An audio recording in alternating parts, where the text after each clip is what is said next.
Yang saya persoalkan adalah kenapa kemudian Pak Anies dikatakan tidak capable. Oke, sekarang kita tanya balik kepada buruh giring, siapa yang capable? Oke, sekarang kita tanya balik kepada buruh giring, siapa yang capable?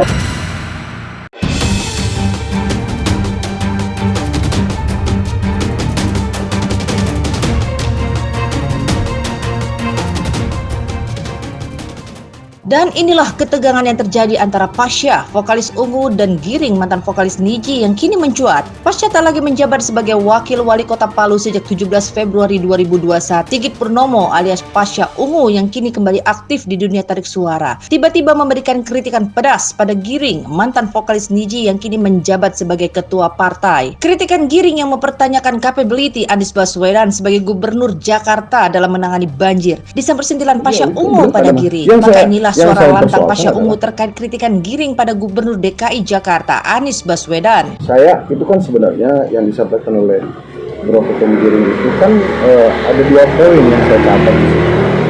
Yang pertama persoalan bagaimana kemudian kebijakan atau hal-hal yang diharapkan oleh teman-teman PSI ini bisa dilaksanakan, khususnya kaitannya dengan persoalan bagaimana mengantisipasi dan juga penanganan banjir di Jakarta. Itu yang pertama. Yang kedua, ada statement tegas bahwa Pak Gub DKI, Pak Anies ini dianggap tidak capable atau tidak punya kapabilitas. Nah, saya ada di dua poin itu. Tapi yang paling utama adalah persoalan kapabilitas sebenarnya. Saya menyampaikan kepada Bro Ketum Giring ini bahwa tidak boleh serta-merta menyampaikan seorang pejabat publik, apalagi ini di level Gubernur DKI. Ini gubernur DKI loh, yang saya anggap ini gubernur DKI ini gubernur yang paling spesial yang ada di Indonesia gitu kan. Kalau kemudian dikatakan Pak Gub DKI ini tidak capable, pertanyaan saya adalah siapa yang capable? Jangan lupa Pak Anies ini hasil dari produk politik, hasil dari produk demokrasi, dipilih lebih dari 50% masyarakat Jakarta. Di pundak beliau itu mayoritas masyarakat Jakarta memberikan dukungan, sehingga kontrak kerja politik beliau itu selama 5 tahun sampai 2022. Itu yang pertama. Nah, hari ini 2021 masih ada 1 tahun masa jabatan yang harus beliau selesaikan, masih ada kerja-kerja politik yang harus beliau laksanakan gitu. Nah, kalau kemudian dikatakan tidak capable, kemarin-kemarin kemana aja? Itu pertanyaannya. Nah, kedua, persoalan kritik. Sebenarnya ini tidak dalam tupoksi saya, tapi saya izin berpendapat saja bahwa pemerintah itu bekerja by system. Ada perangkat kerja, ada regulasi, ada pos anggaran gitu, ada sumber daya manusia dan lain sebagainya. Kalau kemudian dikatakan, saya kalau nggak salah ada baca bahwa katanya ada anggaran normalisasi dihilangkan, ya kan, pengurukan ditiadakan, pembuatan baru dan sebagainya, sepertinya tidak ada. Pertanyaan sederhananya adalah, kok bisa tidak ada anggarannya? Menu kegiatan pelaksanaan penyelenggaraan pemerintah itu ada yang namanya APBD. Gitu loh. Itu menu utama kita menyelenggarakan pemerintahan. Itu pedoman APBD yang diperdakan, diundang-undangkan loh, nggak main-main loh APBD itu. Itu seperti menu makanan kalau di restoran. Inilah yang harus dilaksanakan di 3 bulan pertama, di triwulan kedua ini, di triwulan ketiga ini, sampai masuk kepada anggaran perubahan ini. Nah, kalau dikatakan kenapa dihapus? Lah kenapa DPR juga mengiyakan untuk dihapus? Ada penandatanganan nota kesepakatan berkaitan tentang batang tubuh APBD per tahun anggaran. Itu yang tanda tangan itu sebut saja misalnya gubernur sama ketua DPRD gitu. Nah, kalau ada harapan-harapan teman-teman DPRD, katakanlah melalui PSI misalnya gitu kan, yang belum sempat dimasukkan dalam batang tubuh APBD dalam rencana kerja dan anggaran, ya masukkan. Kalau dikatakan bahwa dihapus atau ditiadakan dan sebagainya, kenapa mau disepakati anggarannya? Anggarannya jangan disepakati dulu sampai ketemu kesepakatan itu gitu. Dan yang terakhir, banjir ini kan persoalan template ya. Saya di Jakarta, masuk Jakarta kuliah tahun 97. Artinya saya di Jakarta sudah 24 tahun. Berkuliah, beraktivitas, bekerja sampai jadi anak band, bahkan jadi wali kota dulu, balik lagi sekarang ngeband lagi gitu kan. Udah cukup banyak fase-fase gubernur yang saya juga alami gitu kan. Ya, artinya kita tidak kemudian menilai bahwa gubernur dulu tidak melakukan apa-apa. Semua punya kerja-kerja dengan porsinya gitu loh. Pak Anies pun juga saya yakin bekerja dengan porsinya dia. Kalau dikatakan bahwa tidak ada normalisasi, apa iya? Buka dong pedomannya. Karena pemerintah pun tidak boleh melaksanakan kegiatan kalau tidak ada anggarannya, Pak. Itu temuan juga itu. Kok bisa dilaksanakan tidak ada anggarannya? Kenapa? Gimana caranya? Kecuali bersifat khusus. Katakanlah ada bencana alam. Misalnya hari ini tiba-tiba ada wabah. Gitu loh. Itu pun tetap ada aturannya. Tidak sembarangan. Gitu loh, kita melakukan perubahan pola-pola anggaran yang sudah ditetapkan melalui peraturan daerah. Maksud saya happy juga bahwa Bro Ketum Giring sangat perhatian dengan bagaimana program-program pembangunan Jakarta, khususnya berkaitan dengan bagaimana agar supaya Jakarta itu tidak ada yang salah. Itu bukan tupoksi saya untuk melarang beliau, itu beliau kadang yang saya persoalkan adalah kenapa kemudian Pak Anies dikatakan tidak capable. Oke, sekarang kita tarik balik kepada Bro Giring. Siapa yang capable? Kalau Pak Anies dianggap tidak mampu, so siapa yang mampu? Gitu loh. Ini kan terlalu politis. Betul. Gitu loh. Malah terkesan tendensius kan. Ya. Nah, artinya apa? Kalau memang ini minta maaf arahnya ke arah statement politis, ya sebentar lagi kan selesai Pak Anies. Tunggu waktunya. Gitu kan? Tunggu waktunya bertarung lagi gitu loh.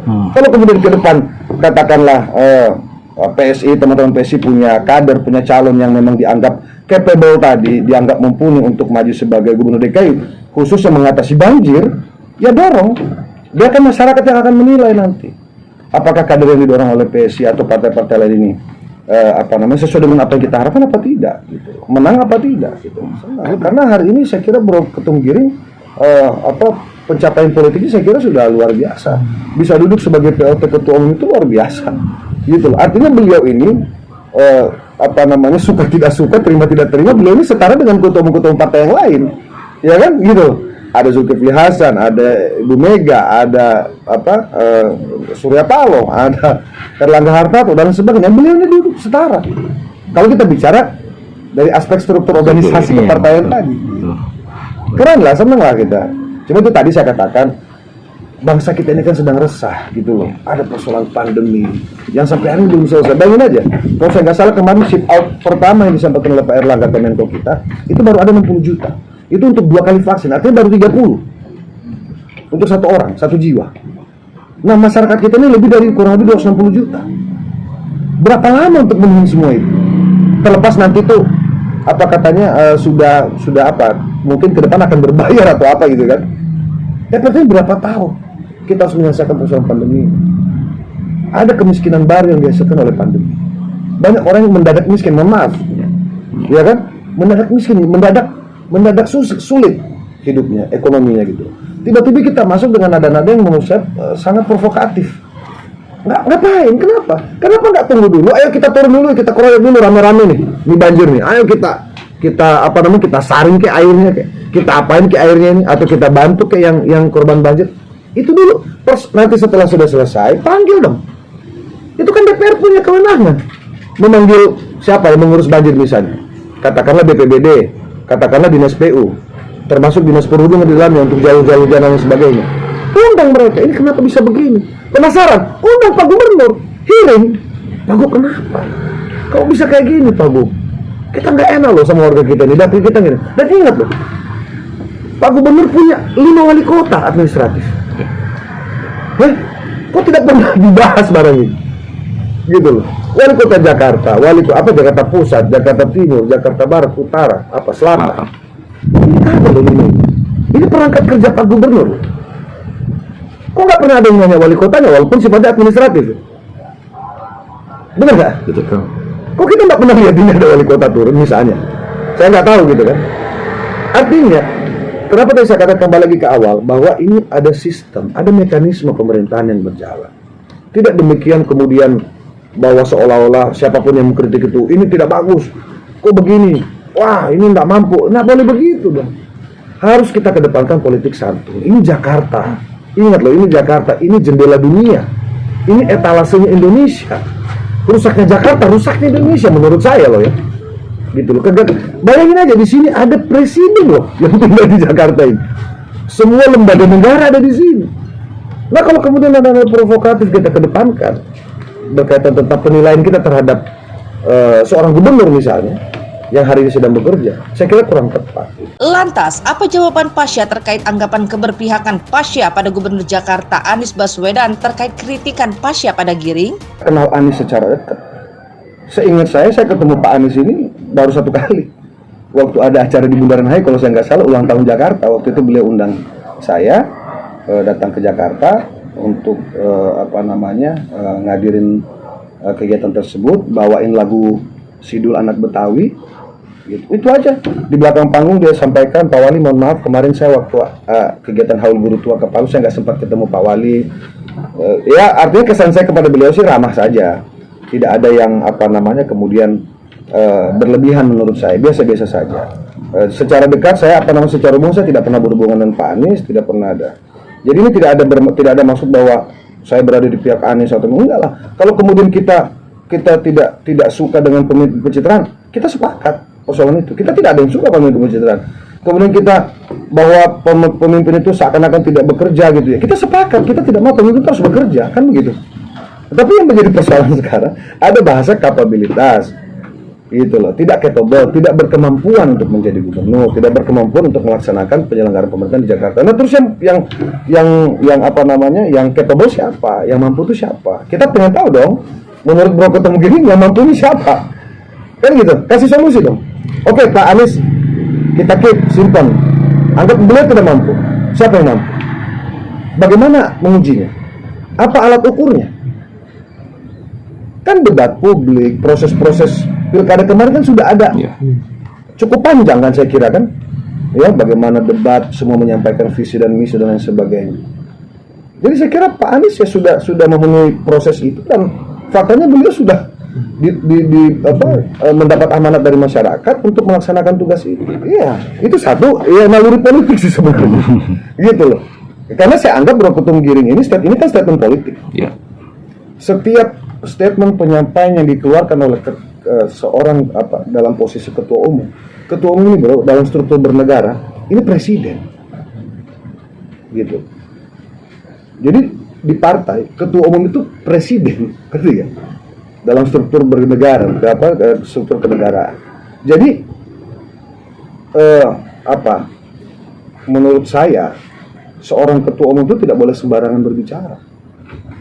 Gitu. Sama halnya kami pun juga punya ketua umum di Partai Nasional, ada Pak Zulkifli Hasan gitu. Dan selama ini saya lihat Pak Zulkifli Hasan pun tidak sembarangan berbicara, karena apa yang disebut ketua umum itu itu seperti mandat gitu loh, seperti sebuah ketegasan penyampaian yang tidak bisa ditawar, yang tidak boleh ditarik kembali gitu. Nah itu tadi, makanya kan terlalu ekstrem kalau saya katakan, terlalu tinggi seorang PLT ketum menegur gubernur.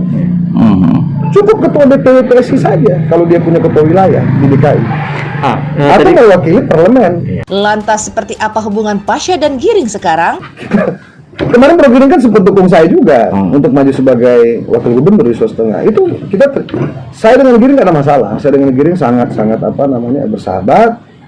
Memang kebetulan kalau kita bicara senioritas, saya senior karena saya lebih dulu masuk di industri baru beliau. Kalau saya nggak salah bedanya kurang lebih 3-4 tahun saya lebih dulu. Jadi Bro Giring ini sudah saya anggap seperti adik saya dan sahabat saya, mitra saya di panggung. Pemirsa, demikian kabar terkini dari dunia hiburan tanah air. Jangan lupa like, comment, dan subscribe SG Entertainment untuk menyaksikan video-video terbaru lainnya. Sampai jumpa. Yang terbaik harus berpisah, melegakan rasa yang ada, merelakan rasa.